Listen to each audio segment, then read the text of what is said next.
તો જય હિન્દ બાળકો. ઓકે, સ્ટાર્ટ કરીએ લેક્ચર આજનો. ચેપ્ટર નંબર 2 ધોરણ 12 નો આપણો લેક્ચર ચાલી રહ્યો છે અને આપણે બધા આ ચેપ્ટરને સરસ રીતના એન્જોય કરી રહ્યા છે અને સાથે સાથે આપણે ડિટેલ એનાલિસિસ સાથે જેઈ નીટની પણ તૈયારી કરી રહ્યા છે.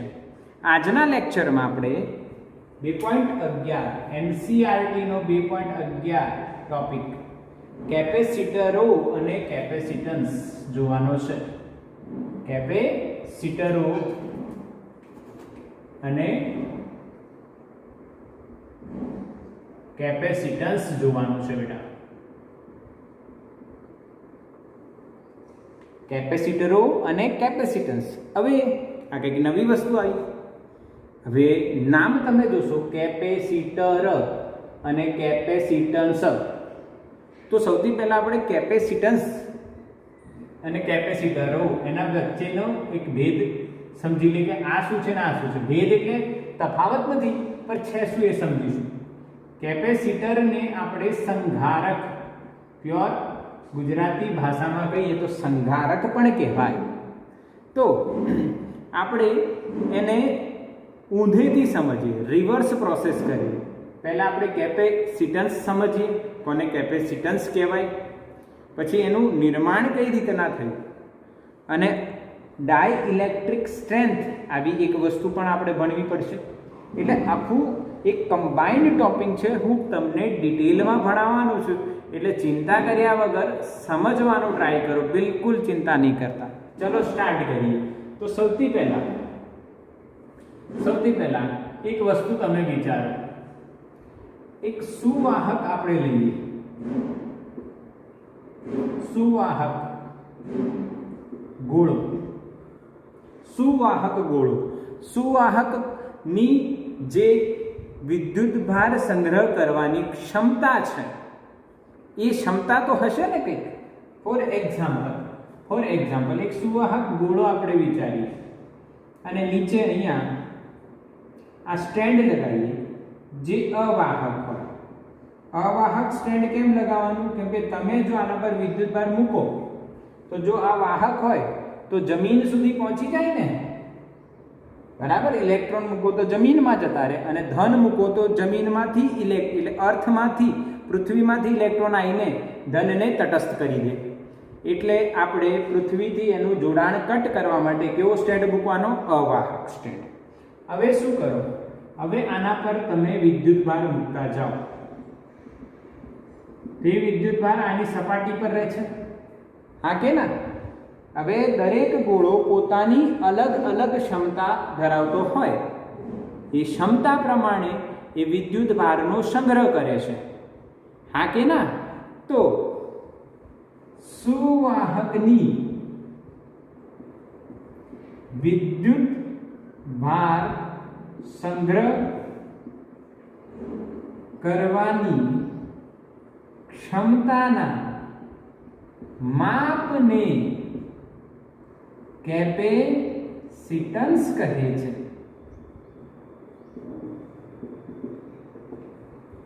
સુવાહક જે છે એ વિદ્યુત ભારનો સંગ્રહ કરે છે અને એ સંગ્રહ એક લિમિટ સુધી કરે છે, એનાથી વધારે સંગ્રહ ન કરી શકે. જેમ કે હું તમને ભણાવું છું તો હું ભણાયા જાઉં, સરસ ભણાવશું તો ભણાયા થોડી જઈશ. તમારી પણ સંગ્રહ અથવા યાદ કરવાની એક લિમિટ અને એક ક્ષમતા હોય. એ જ રીતના તમે કોઈ સુવાહક પર વિદ્યુતભાર મૂકો કે સંગ્રહ કરવાનો ટ્રાય કરો તો એની પણ એક ક્ષમતા હોય. એ ક્ષમતાનું જે માપ છે, કેટલી ક્ષમતા છે, કેટલી વધારે છે, કેટલી ઓછી છે, એ માપન માટે એક રાશિ બનાવવામાં આવી જે કેપેસિટન્સ તરીકે ઓળખવામાં આવે છે. એ ક્ષમતાને કેપેસિટન્સ તરીકે માપવામાં આવે છે. જેનું કેપેસિટન્સ વધારે એની ક્ષમતા વધારે, જે ગોળાનું કેપેસિટન્સ ઓછું એની ક્ષમતા ઓછી. ક્લિયરિટી આવી? Yes or no? કેપેસિટન્સ શું છે એ સમજાયું તમને, બરાબર? Yes or no? યસ, બિલકુલ બિલકુલ. હવે ધ્યાન આપજો, સમજતા જાઓ. હવે એક બીજી વાત સમજીએ. આ ગોળાની આસપાસ હવા છે, આ ગોળાની આસપાસ શું છે? હવા છે.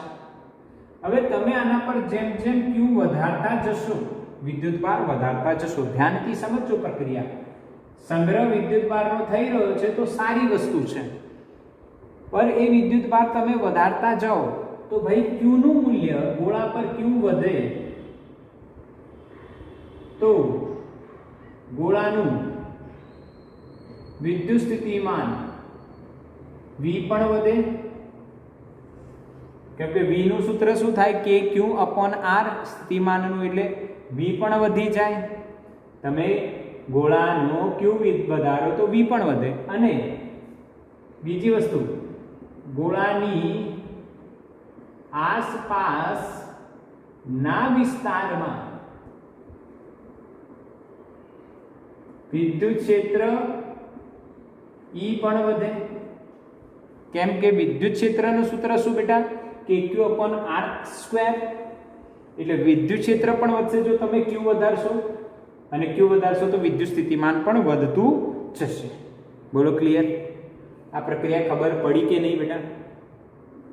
હા કે ના? કેમ કે વિદ્યુતભાર એક સારી રાશિ છે, ઉપયોગી રાશિ છે, ઉપયોગી વસ્તુ છે. તો જે વસ્તુ ઉપયોગી છે એનો સંગ્રહ કરતા જઈએ, પર એક સમય એવો આવશે કે તમે સંગ્રહ તો કરી રહ્યા છો, પણ આની એક લિમિટ જે છે, કેપેસિટન્સ જે એનું માપ છે, એની લિમિટ જે છે પૂરી થશે ક્ષમતા. તોય છતાં આપણે વિદ્યુતભાર મૂકતા જઈએ તો શું થાય?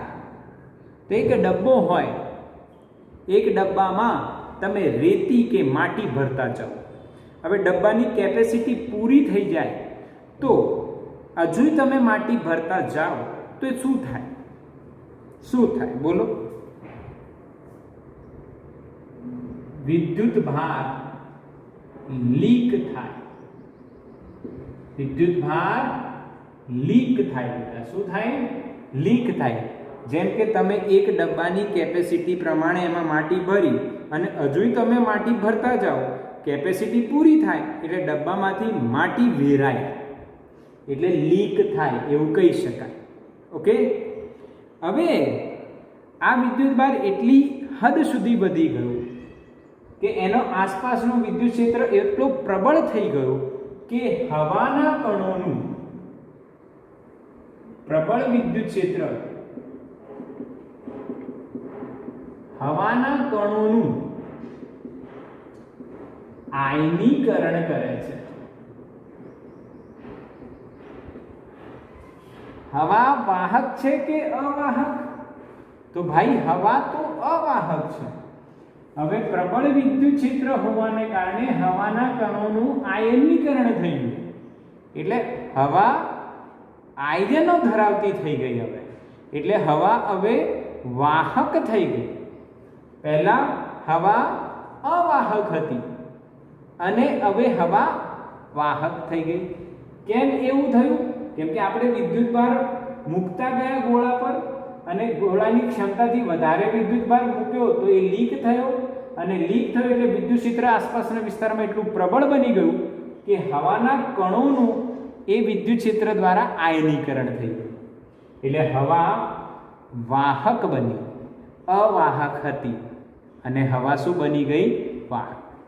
તો અહીંયા એક વસ્તુ સમજશું કે જે મહત્તમ અથવા લઘુત્તમ, એ લઘુત્તમ છે કે મહત્તમ એ હું તમને સમજાવું, પરંતુ વિદ્યુત ક્ષેત્રના જે મહત્તમ મૂલ્ય માટે, મહત્તમ રાખી, મહત્તમ મૂલ્ય માટે હવા અથવા અવાહક માધ્યમ પોતાની અવાહકતાનો ગુણધર્મ જાળવી શકે અથવા જાળવી રાખે તેને તેની ડાઇલેક્ટ્રિક સ્ટ્રેન્થ કહે છે. તેને ડાઇલેક્ટ્રિક સ્ટ્રેન્થ કહે છે. સમજો આ વસ્તુ. ફોર એક્ઝામ્પલ, તમારે બે મિત્રો છે, બે મિત્રોમાંથી એક મિત્રએ આમ હાથ રાખ્યા છે, ફિટ કર્યા, બરાબર.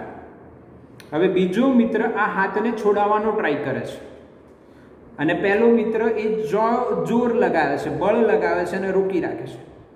पर बीजो मित्र अथवा 2-4 मित्रों छे ए प्रबल क्षमतावाळा छे तो एना हाथ छोड़ाई देशे, पर ए बी पोतानो ट्राय राखशे ने तो एना हाथ छूटा थवा माटे ए लोकोए जे मूल्य सुधी बळ लगावવું પડ્યું ત્યાં સુધી આ જે મિત્ર છે જેના હાથ જોડાઈ રહ્યા છે એ તો એની સ્ટ્રેન્થ કહેવાય ને, હા કે ના?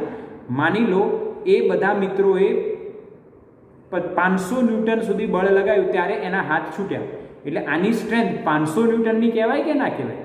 યસ ઓર નો? સમજ્યા કે નહીં મારી વાત? બોલો હા કે ના? ક્લિયર દેખાય છે?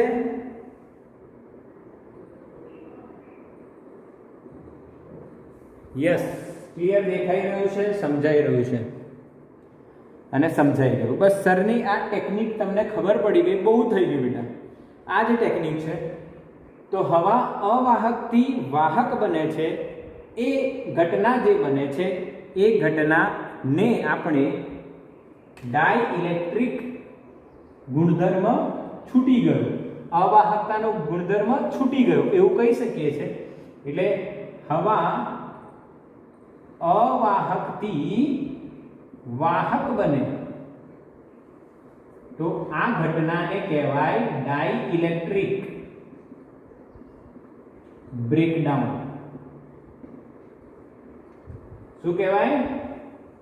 Dielectric breakdown. હવા અવાહકથી વાહક બને એને ડાઇલેક્ટ્રિક બ્રેકડાઉન કહેવાય. એટલે ડાઇલેક્ટ્રિક નો જે ગુણધર્મ છે બ્રેકડાઉન એટલે તૂટી ગયો. ક્લિયર? એટલે હવે એનાથી વિરુદ્ધમાં જ્યાં સુધી જાળવી રાખે ત્યાં સુધી એને શું કહેવાય? Dielectric strength.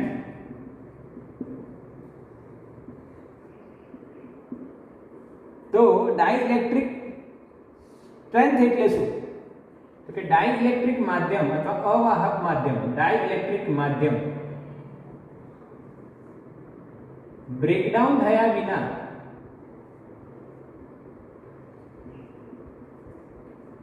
જે મહત્તમ વિદ્યુત ક્ષેત્ર સુધી પોતાના અથવા પોતાની અવાહકતાનો ગુણધર્મ જાળવી રાખે તેને તે માધ્યમની ડાઇલેક્ટ્રિક સ્ટ્રેન્થ કહે છે. ક્લિયર કે નહીં? ડાઇલેક્ટ્રિક માધ્યમ બ્રેકડાઉન થયા વિના જે મહત્તમ વિદ્યુત ક્ષેત્ર સુધી પોતાની અવાહકતાનો ગુણધર્મ જાળવી રાખે તેને તે માધ્યમની, તે વિદ્યુત ક્ષેત્રના મૂલ્યને તે માધ્યમની ડાઇલેક્ટ્રિક સ્ટ્રેન્થ કહે છે. મેં તમને કીધું ને કે 2 હાથ પકડી રાખ્યા મેં, બરાબર, અને બીજા બધા મારા મિત્રો હોય એ મારા હાથને છોડાવવાનો ટ્રાય કરે. એ લોકો ધીરે ધીરે બળ લગાડે, 1 newton, 2 newton, 3 newton, 50 newton, 500 newton સુધી બળ લગાડે, ત્યારે મારા હાથ છૂટા થઈ જાય. એટલે મારી સ્ટ્રેન્થ કેટલા ન્યૂટન સુધી કહેવાય? 500 ન્યૂટન સુધી કહેવાય. એ જ રીતે અહીંયા વિદ્યુત ક્ષેત્ર 1 ન્યૂટન પર કુલમ, 2 ન્યૂટન, 3, 4, 5, માની લો 500 ન્યૂટન પર કુલમ, આટલું વિદ્યુત ક્ષેત્ર લાગુ પાડતા, આના કરતાં તો ખૂબ જ વધારે છે, પર આટલો વિદ્યુત ક્ષેત્ર લાગુ પાડતા જો હવા અથવા કોઈ બી ડાઇલેક્ટ્રિક માધ્યમ બ્રેકડાઉન પામી જાય તો ત્યાં સુધી એને પોતાની અવાહકતા જાળવી રાખી તો એને એની ડાઇલેક્ટ્રિક સ્ટ્રેન્થ કહે છે. બોલો સમજાયું કે નહીં? હા કે ના બેટા? બોલો. તો બેટા જે હવા છે, હવા માટે ડાઇલેક્ટ્રિક સ્ટ્રેન્થ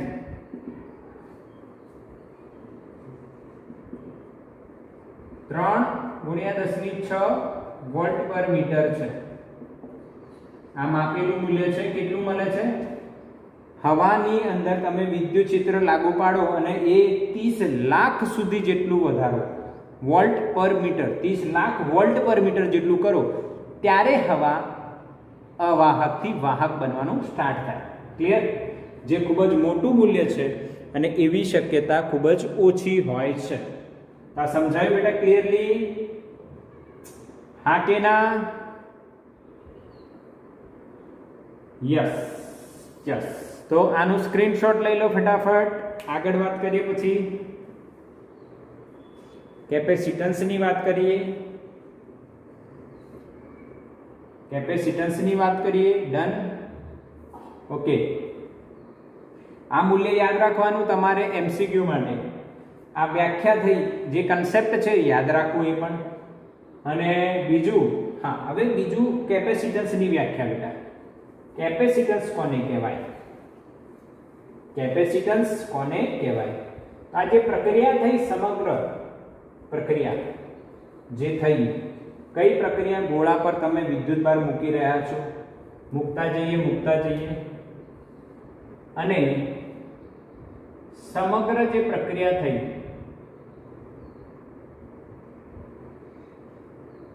વૈજ્ઞાનિકોએ એક વાત નોંધ કરી, એમાં Q/V ગુણોત્તર અચળ રહે છે. એટલે જે વિદ્યુતભાર આપણે અહીંયા મૂકીએ છીએ, એ વિદ્યુતભાર અને વિદ્યુત સ્થિતિમાન જે અહીંયા ડેવલપ થાય છે, એ વિદ્યુત સ્થિતિમાન અને વિદ્યુતભાર એટલે Q અને V નો જે ગુણોત્તર છે એનું મૂલ્ય બદલાતું નથી. એટલે આ ઘટના બની તો આ જે અચળ મળે છે એ અચળાંકને કેપેસિટન્સ કહેવાય. એટલે કેપેસિટન્સ એટલે શું? Q/V. કેપેસિટન્સ એટલે શું? Q/V. કેમ કે Q અને V નો ગુણોત્તર કેવો મળે છે? અચળ મળે છે. ક્લિયર? ઓકે. હવે કેપેસિટન્સને C વડે દર્શાવવામાં આવ્યું અને એનું સૂત્ર શું થયું બેટા? Q/V. એનું સૂત્ર શું થયું? Q/V. કેપેસિટન્સનું સૂત્ર શું થયું બેટા? Q/V. કેમ કે જે અચળાંક છે, અચળાંકને એ લોકોએ C કહી દીધું અને C એટલે કેપેસિટન્સ. તો આ ગોળાનું કેપેસિટન્સ કેટલું થયું બેટા? Q/V. પાક્કું સમજાઈ ગયું? બિલકુલ ક્લિયર. હવે માની લો આની ત્રિજ્યા આપણે R લઈએ, તો ગોળા માટે P નું સૂત્ર શું થાય? તો KQ/R લખાય બેટા. હા કે ના? KQ/R. ગોળાનું કેપેસિટન્સ C બરાબર Q/V, પર વોલ્ટેજ V નું સૂત્ર શું છે? KQ/R. અને આને આમાં મૂકી દો તો C બરાબર શું મળશે? ગોળાનું કેપેસિટન્સ શું મળશે? ધ્યાન આપજો, અહીંયા બી વસ્તુ છે. આ C બરાબર Q/KQ/R. QQ કટ એટલે શું આવી ગયું? R/K. અને K ની વેલ્યુ 4πε0 × R. આ થયું ગોળાનું કેપેસિટન્સ. K ની વેલ્યુ શું થાય બેટા? K ની વેલ્યુ કુલમના બળ અચળાંકની વેલ્યુ 4/4πε. ઇક્વેશન શું થાય? 1/4πε0. એટલે આપણે શું લખી શકીએ છીએ? 4πε0 × R. બોલો ક્લિયર? તો એક ગોળાનું કેપેસિટન્સ કેટલું કહેવાય બેટા? 4πε0 × R. ડન. આવડી ગયું? એક સિંગલ ગોળો, એનું કેપેસિટન્સ કેટલું? જેની ત્રિજ્યા R છે અને એ શૂન્યાવકાશના માધ્યમમાં છે, એટલે એનું સૂત્ર થાય 4πε0 × R. ડન. બિલકુલ ક્લિયર. તો આ કેપેસિટન્સ જાણવા તમને મળ્યું એક ગોળાનું. હવે આનો એકમ શું?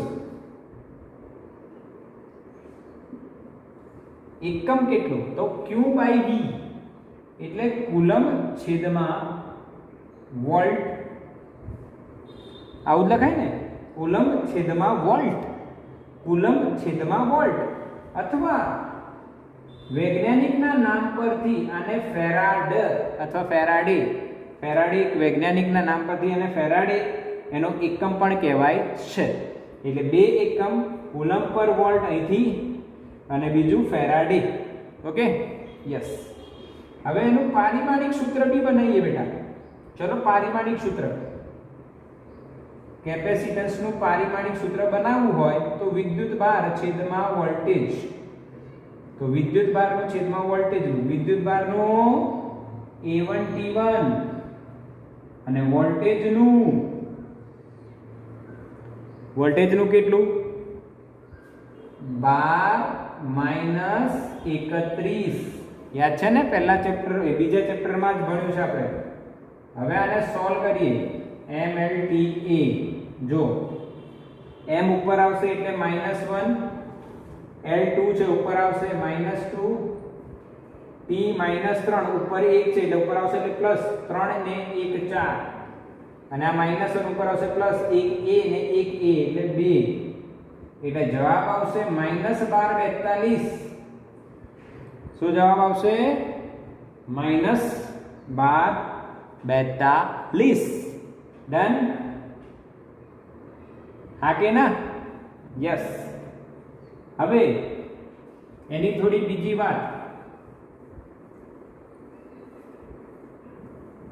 વાત કેપેસિટન્સની વાત સમજી ગયા તમે? એમએલટી સમજી ગયા.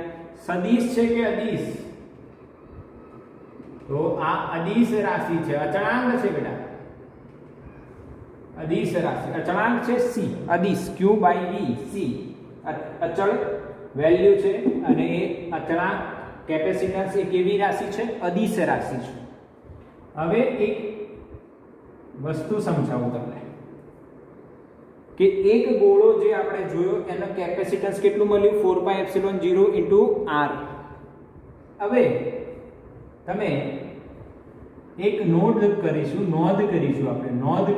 નોંધ એવી છે કે ફેરાડે એ ખૂબ જ મોટો એકમ છે.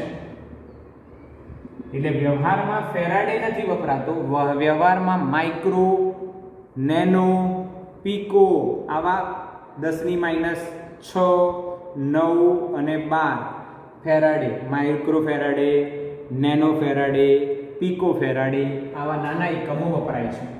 એનું કારણ શું? ફેરાડે મોટો એકમ છે એવું સાબિત કરીએ તો પૃથ્વી એક વાહક છે અને એનો ત્રિજ્યા આપણને ખબર છે 6400 કિલોમીટર છે પૃથ્વીની ત્રિજ્યા. તો હું પૃથ્વીનું કેપેસિટન્સ શોધું, આપણે શોધીએ કોનું? પૃથ્વીનું. તો આપણે ઇક્વેશન લગાવીએ c r/k, સીધો પડશે એટલે 6400 કિલોમીટર એટલે 6400 × 10⁻3, k ની વેલ્યુ 9 × 10⁹. આને સોલ્વ કરો તો આને તમે અહીંયા 1 મિનિટ 64 × 10⁵ કરો મીટરમાં. હવે 64/9 કેલ્સીથી કરો જો. 64/9 કેટલું થાય? 7.11 સર. 7.11 × 10⁻4 ફેરાડે થયું. યસ, હા કે ના? સમજજો. હા સર. હા, હવે આ પૃથ્વીનું કેપેસિટન્સ જો. આપણે પૃથ્વીનું કેપેસિટન્સ શોધવા માટે સૂત્ર લગાવ્યું, એકદમ ઈઝી. r/k ઓલરેડી અહીંયા ડિરાઈવ કરેલું છે. તો એ કેટલું આવ્યું? 7, લગભગ 7 × 10⁻4. એટલે આને તમે કન્વર્ટ કરો ને તો 0.007 એવું લખી શકાય ને ફેરાડેમાં. 0.000711 ફેરાડે. આ મોટી વેલ્યુ કહેવાય કે ખૂબ જ નાની કહેવાય? બોલો, નાની કે મોટી વેલ્યુ છે? મેસેજ કરો. આ નાની વેલ્યુ છે કે મોટી વેલ્યુ છે? બહુ જ નાની વેલ્યુ કહેવાય. હવે વિચારો, પૃથ્વી જેટલા મોટા ગોળાનું કેપેસિટન્સ આટલું ઓછું મળે છે, એનો મતલબ જો 1 ફેરાડે કેપેસિટન્સ તમારે કરવું હોય તો કેટલો મોટો ગોળો જોઈએ? એટલે જ કહેવામાં આવે છે કે ફેરાડે એ ખૂબ જ મોટો એકમ છે. ક્લિયર? હા કે ના? ડન? હા સર, ક્લિયર છે. કેપેસિટન્સ શીખ્યા આપણે. શું શીખ્યા? કેપેસિટન્સ. કેપેસિટન્સ એટલે શું? કે ભાઈ કોઈ વાહક ગોળો હોય, સુવાહક ગોળો, એના પર કેટલો વિદ્યુત ભાર સંગ્રહ થઈ શકે એના માપને કેપેસિટન્સ કહે છે. એનું સૂત્ર આવે Q/V. શું યાદ રાખીશું? Q/V.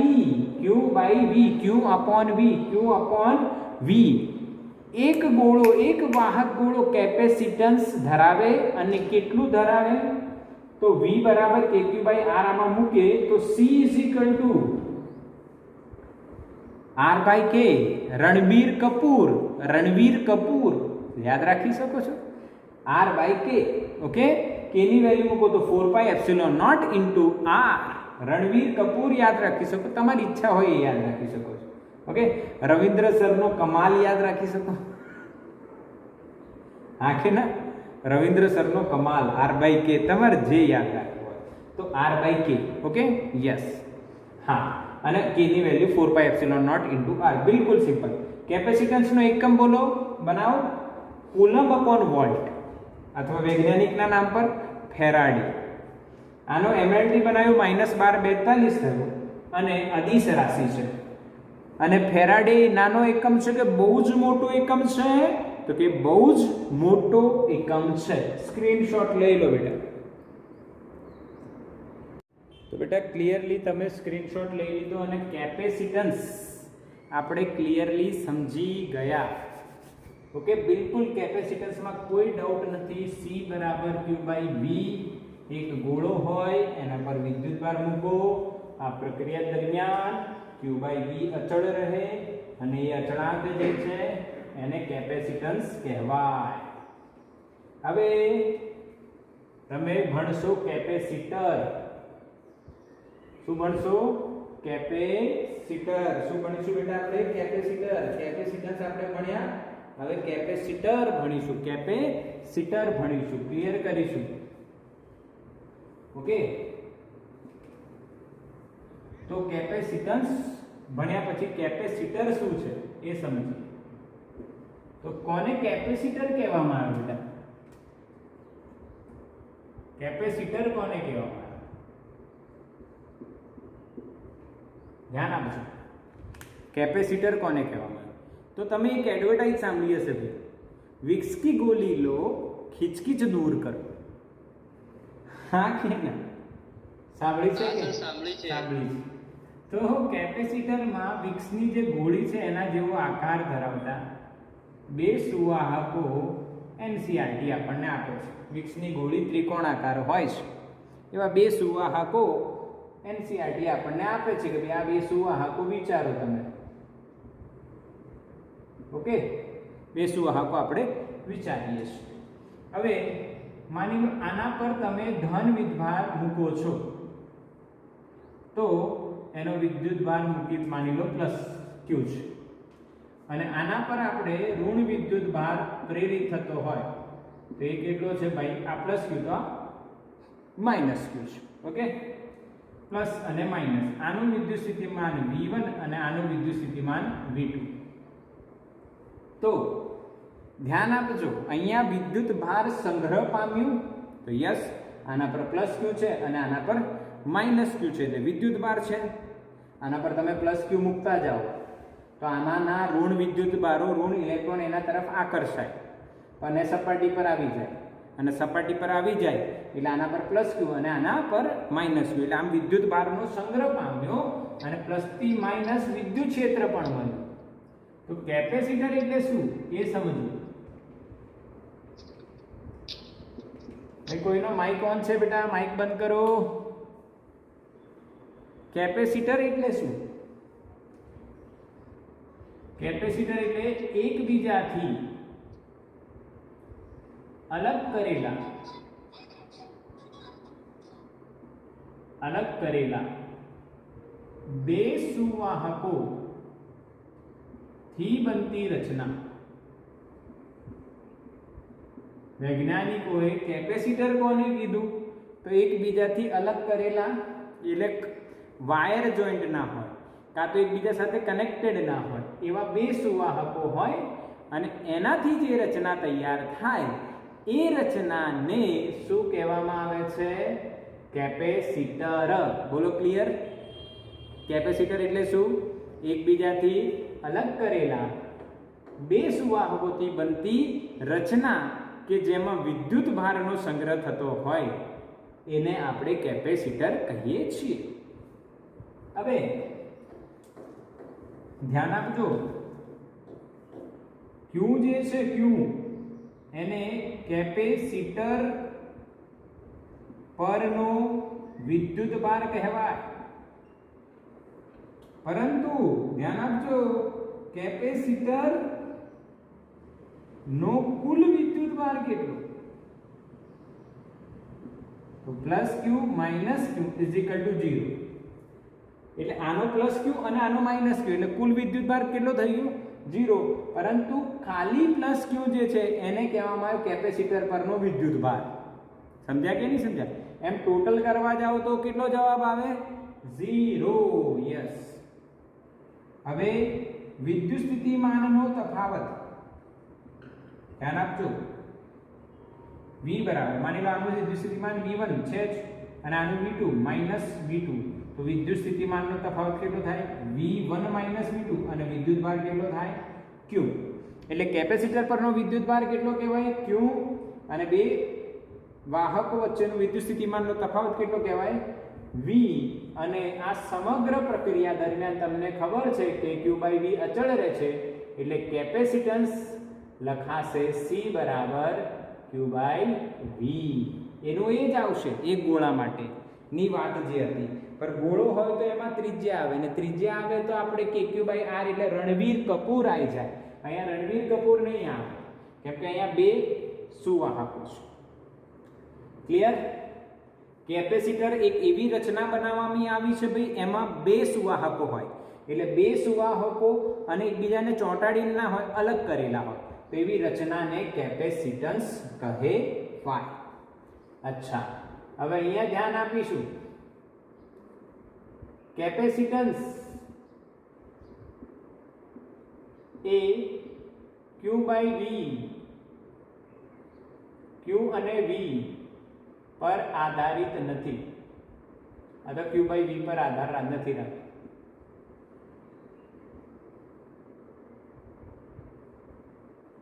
કેમ? Q બદલાય તો V બદલાય, પર Q/V તો અચળ રહે એટલે Q/V પર આધાર રાખતો નથી. તો કેપેસિટર શેના પર આધાર રાખે છે? તો કેપેસિટન્સ નો આધાર ભૌમિતિક રચના પર છે, એટલે કે ભાઈ આકાર પર છે, બે સુવાહકો વચ્ચેના અંતર પર છે, અને ત્રીજું બે સુવાહકો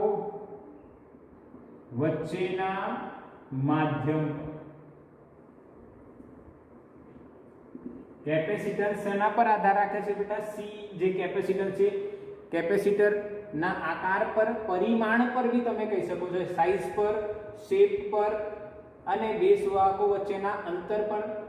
આમાં લખી શકીએ size, shape, size and shape. પરિમાણ પર તમે કહીશું, પરિમાણ પર આધાર રાખે છે. આ આપણે નેક્સ્ટ ટોપિકમાં જોઈશું કે આ ત્રણ ક્યાંથી આવે છે. ધ્યાન આપજો, આ નેક્સ્ટ ટોપિકમાં આવશે સમાંતર પ્લેટ કેપેસિટરમાં. હાલમાં તમે ખાલી આ યાદ રાખો, પછી હું યાદ રખાવડાવી દઈશ કેમનું આવે છે. બોલો ક્લિયર? હા કે ના? હવે કેપેસિટર ની સંજ્ઞા હોય બેટા, જેમ અવરોધની સંજ્ઞા હોય, અવરોધની સંજ્ઞા આવી હોય, બેટરી તમે દોરવા જાઓ તો આવી સંજ્ઞા આવે. ક્લિયર છે કે નહીં? આ બધી સંજ્ઞા હોય. કેપેસિટરની સંજ્ઞા પણ એ જ રીતના, કઈ રીતના છે જો ધ્યાન આપજો. એક અચળ અને બીજું ચલ કેપેસિટર. તો અચળ કેપેસિટર એટલે બે સમાંતર પ્લેટ દર્શાવી દેવાની આવી રીતના, બે લાઈન અને પછી બે લાઈન. આ વાયરો છે અને આ બે ઊભી લાઈન એ કેપેસિટર દર્શાવે છે.